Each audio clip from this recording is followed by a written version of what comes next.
Hey, welcome back to my Dusty Builder channel. In this video, we're going to replace this window with a bigger one. Here's a quick rundown of what we're going to do. We have to remove this window. We're also going to remove the drywall because we have some framing to do. We have to remove this header and install a larger header to support the roof load. And speaking of the roof load, we'd have to build a small little wall here to support the roof load, but we framed it a new area for the shower, so it's practically already done. But I do have one area here where there's two rafters that aren't supported. So we're going to support those right now with another stud. So let's get going. Perhaps you're not building a shower wall next to the window that you want to make larger.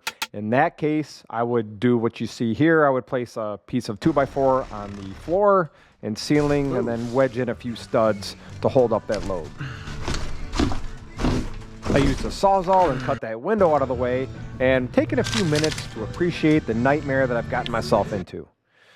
The materials in my house reached the end of their functional lifespan, and this is part of a larger series where I'm replacing everything on my house, and I mean everything.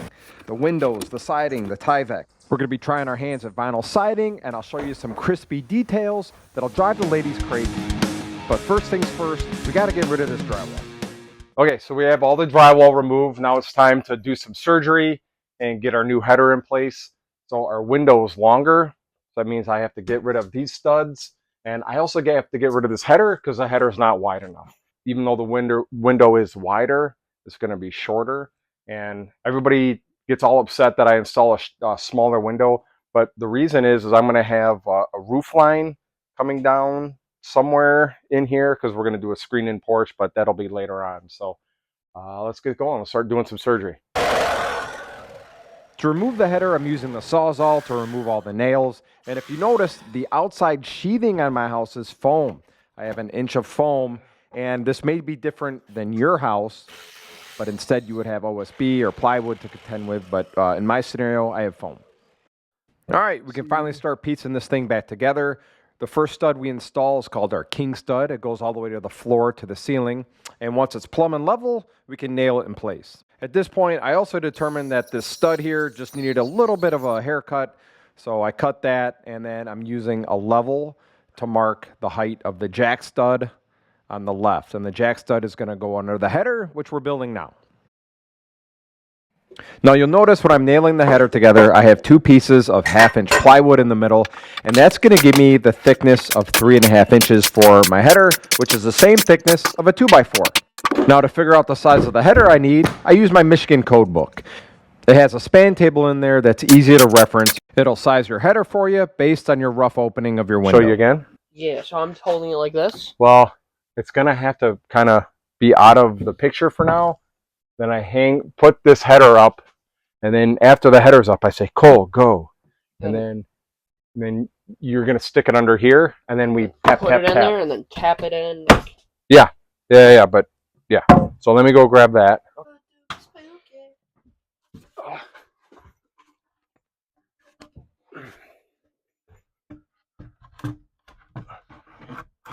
Okay. Remember the plan? Good. Perfect. Here. No, it's okay. We don't want it to fall on our heads.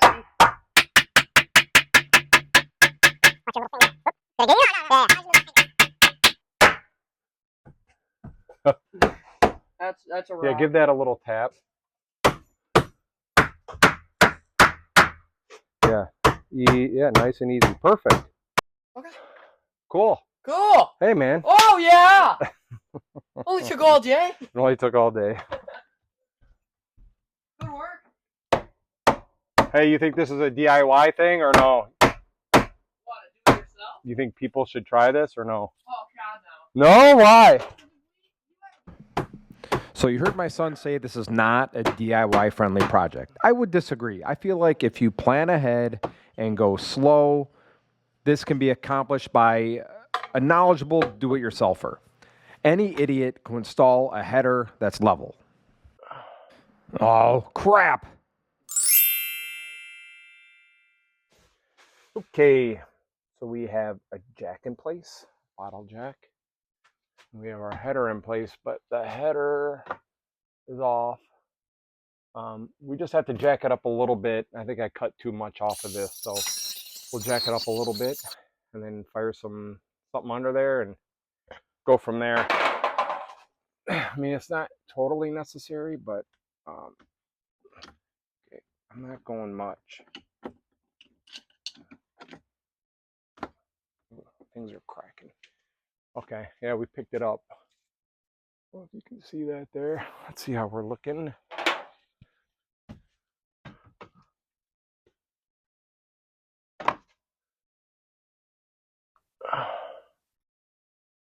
Well, we need to go up a little higher, a little bit more.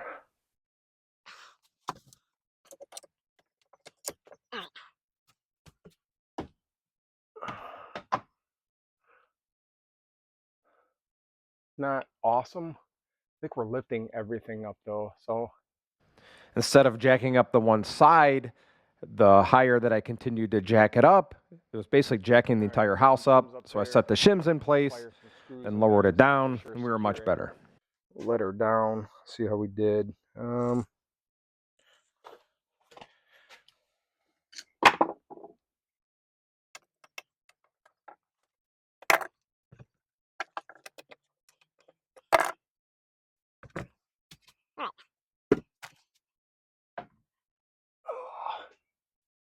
Oh yeah, a lot better. I mean, we're in the bubble at least. Now that our header is in the neighborhood of being level, we can nail everything off.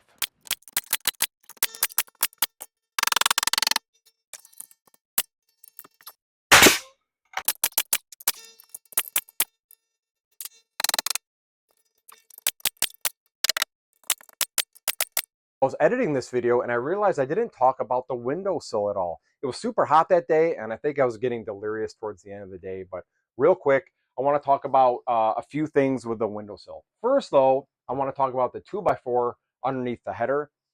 I did this to match up the window, the top of the window heights of other windows on this wall.